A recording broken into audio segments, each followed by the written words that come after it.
I'm Jamie Seeker, and this is What It Takes. Each episode, I sit down with real business owners to talk about their journey, the wins, the challenges, and everything in between. Let's dive in. Welcome to What It Takes, the podcast where we dive deep into the journeys of inspiring business owners who have built companies grounded in passion, purpose, and perseverance. Today, I'm so thrilled to be joined by Jill Hamblen, one of the original founders and now president of triARC Architecture and Design, an Arizona-based firm specializing in healthcare spaces. As someone who's been blessed to witness parts of her journey firsthand, I'm just so excited to be bringing you Jill's story. It's one of quiet strength and deep empathy. Inspired by a personal experience with her daughter's medical journey, Jill found her calling specializing in healthcare design, where she crafts spaces that support healing and human connection. As an introvert in the world of business and architecture, she's learned to lead her own unique way, staying true to her values while guiding triARC to success.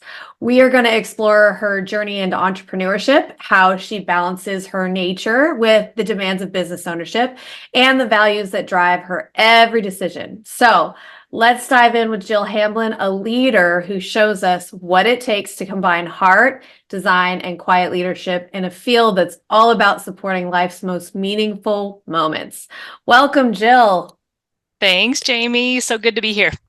So I just kind of want to dive in first and start off with your path to purpose, because you had a very personal, specific story, I think, with your daughter's early medical journey. And I just want you to talk a little bit about how that experience inspired you to specialize in healthcare design. Sure. So it's funny because when I look kind of full circle with my experience, starting off in architecture, I connected to architecture because of my mother. And it's interesting that then motherhood is what brought me to specializing more in healthcare architecture. So at the age of 7, I remember watching my mom draw house plans for the small community we lived in. And I said, that's what I want to do. I want to be an architect. And then here I was graduating from college with a degree in architecture. And now 30 years after that graduation, here I am with my own practice. So healthcare architecture, when you have something that is honestly quite traumatic that you go through, it leaves an imprint. And what you choose to do with that imprint is 100% up to you and the experience and the people you have around you who can help guide you. So when Courtney was born, very, very traumatic. She was 1 pound, 14 ounces. I was 26 weeks and 5 days pregnant. Not supposed to be having a baby that early. And here we look at this teeny tiny little thing who is fighting for her life. And quite honestly, both of us were in a really bad place at that point. And so that experience showed me, one, the facility, the physical space that you're in is can mean the difference between life and death. It just so happened I was at a hospital that had an amazing program with neonatologists on staff. They had absolutely everything that we needed to care for both me and for Courtney. So having that experience obviously left an impact. The other piece that has stuck with me and continues to be my driving force today is the relationships that occurred, the people who don't know you, and they are there to save your life. They're there to do everything they can to be by your side and get you through this with intelligence, love, thought. Just it was the most amazing experience to have that. Over the next 100 days, we were continuing to visit Courtney in the NICU after I got out of the hospital. And then from that point, we have seen doctors, specialists, you name it, we've pretty much been there. So it's like being the patient, but from a well place. So as a parent, I am not sick. I'm not the one needing care, but I'm seeing what's happening around us. And it really changed my life. Sure did. Sure did. But I think it's quite a big journey to go from watching your mom and knowing, hey, this Mhm. is what I really want to do, to then founding your own business and your Yes. own architecture. So, what was the moment you realized you wanted to start your own firm, first of all? Hmm. And then how did that decision align with your newfound mission in healthcare design? Right.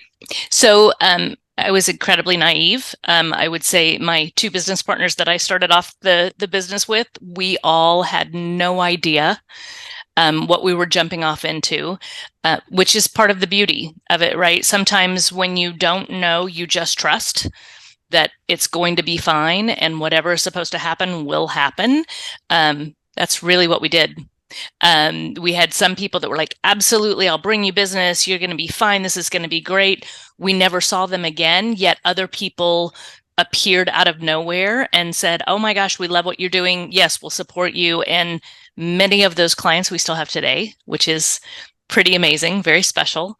Um, so there, I think there needs to be a little bit of that raw grit, where it's like, all right, we're going to try this. I'm going to roll up my sleeves and see what happens. And so there was a lot of that. Um, Also, I think figuring out who you are in business lends a lot to that. So figuring out like what is authentically how I want to show up, who is it that I want to be, and finding those people that resonate with that. And when you do, things just get a lot easier. Um, Age and wisdom, not a bad thing. So there have been some things through the years that I knew that I needed to just say, let go and trust that because you are doing the right thing for the right reasons, you will be fine, no matter what the outcome. Well, Trusting and the I love outcome. that. Yeah, that's great. Like knowing kind of who you are, but Yeah. also that there's a process. And I think that that's the perfect segue because I do know you Mm-hmm. and actually coincidentally your husband, and Mm-hmm. you two are quite the introvert team there, Mm-hmm. both architects. But I wanted you to talk a little bit about yourself as an introvert. So How, yeah, yeah. how has that influenced your leadership style at triARC? Because you talked about knowing your role in business, but kind of Mm-hmm. knowing like, where you stand. So, especially in this industry where, networking, visibility, that's so important. So, Right. So talk you a little bit you'll about that. probably have a few people that'll be like, introvert, that's insane. There's no way. So what I find is, and the way I describe being an introvert is I love people. Um, I absolutely get energy from people. It also exhausts me. And so that introvert part of me particularly starts to show Friday morning, Friday afternoon, when I go home and I'm like, I don't want to talk to another person. I need to recharge. I need to rebuild myself. I'm exhausted from all of this output, right? So the introvert part of me is, if given a choice between being in a room full of people or being by myself or with my family, all day long I will choose myself and my family. And it's just it's the place that gives me calm and peace. So then what happens on the flip side is having to be more extroverted, having to be social and connect with people.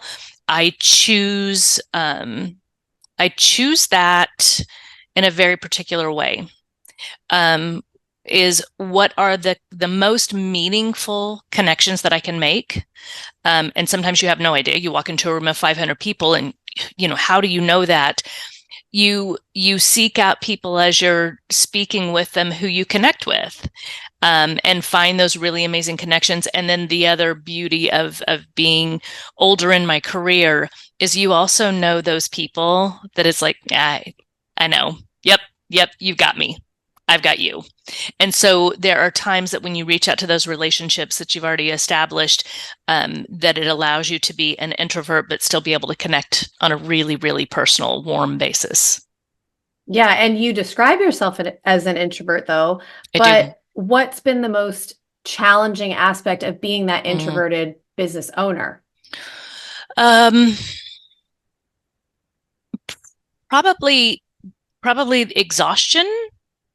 is the hardest part, is getting to the end of that week. And when it's been a really, really busy week where, and the best part about being a business owner is there are moments I am doing finance. There are moments I'm doing business development. I'm meeting with clients. I'm meeting with teammates. I'm wiping down the kitchen counters. It's you do everything. And so that level of energy, it can just create a lot of exhaustion. So I find that I do have to step away and recharge. Balancing that, which I wasn't always great at from the beginning of the business, is that I felt like I needed to be at all places at all times. And I couldn't say no. There's a big networking event. And it was like, I'm exhausted. And I know that I have great relationships that still allow my business to be wildly successful. The other thing that's been wildly helpful is when you have an amazing team around you and you begin to rely on each other, right? And you say, you know what? I don't need to be the only one doing business development. There are so many other fabulous people who, given the opportunity to go out and meet others, will do absolutely amazing things. And that has been like, we have a business development team. So we have our sector leads who are the experts, and then we have their strong second. And the strong second is responsible for saying, hey, there's this great event coming up that's related to multifamily. I really want to get John out to this event and meet these people. Hey, this healthcare event's coming up. Aaron really needs to be at this event. So really leveraging the other people on the team has been so helpful to allow me, as I'm being my introverted self, to take that time to pause and know that the business is still doing what it needs to do. And that's a really good point because I know you and I have worked alongside a lot of your team. I think one of the things that you do really well is, one, you know who you are and you stay true to who that person is, how you make decisions, even to the job that you do, right? Yeah. But you do that with your team as well. You allow them to be who they are. And so there are, like you just kind of said, there are naturally people who may be better at these things over here and others who do well over here. And so knowing what those things are. And I know a lot of the work that you guys did to kind of get to that point.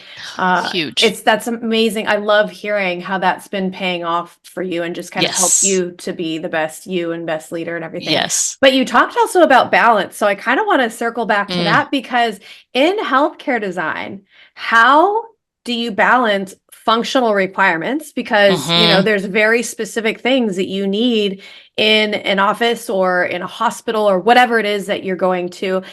And then there's this creating this amazing, warm, welcoming space, which I also know you guys are all about. Yes. So how does, maybe it's your personal experience that influenced that? Maybe talk about that a little bit. How do you balance that? Sure. This is probably the most fun that we're having right now is we're really defining what we call as the North Star for a project.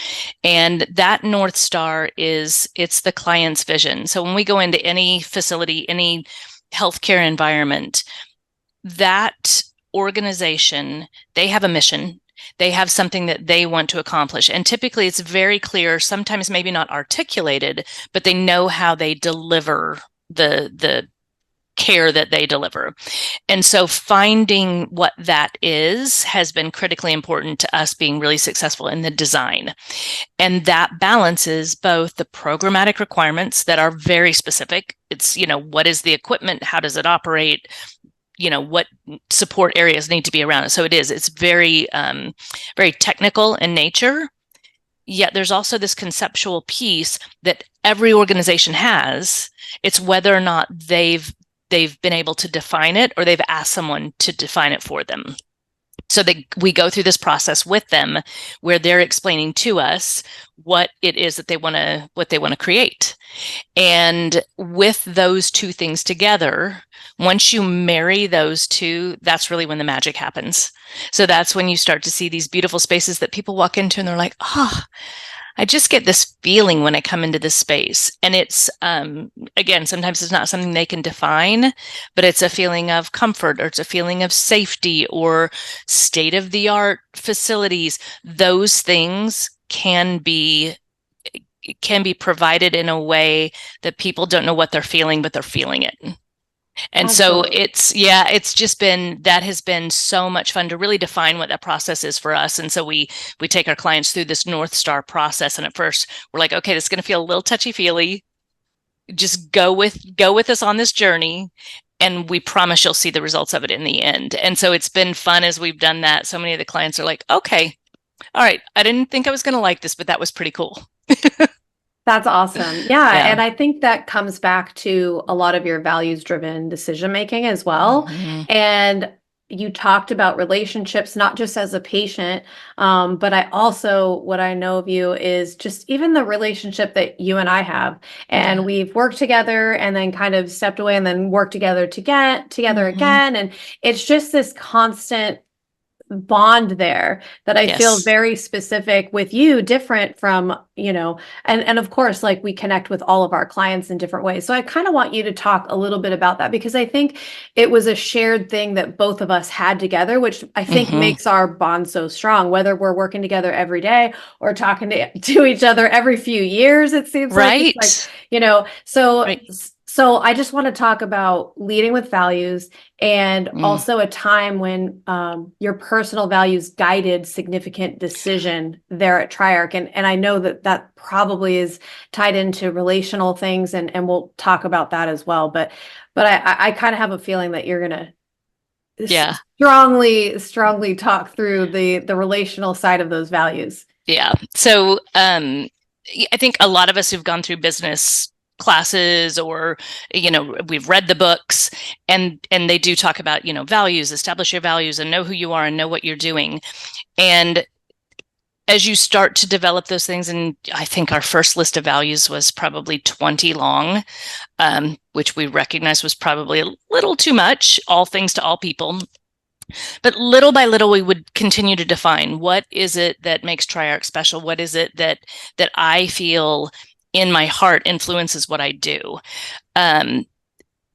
As I've gotten older, that has just become so much more clear and so much of just who I am naturally. And I think that that's when the beauty starts to happen, is when you have a situation and you immediately know what the response needs to be, what the reaction needs to be, because it's congruence, right? It's just who you are.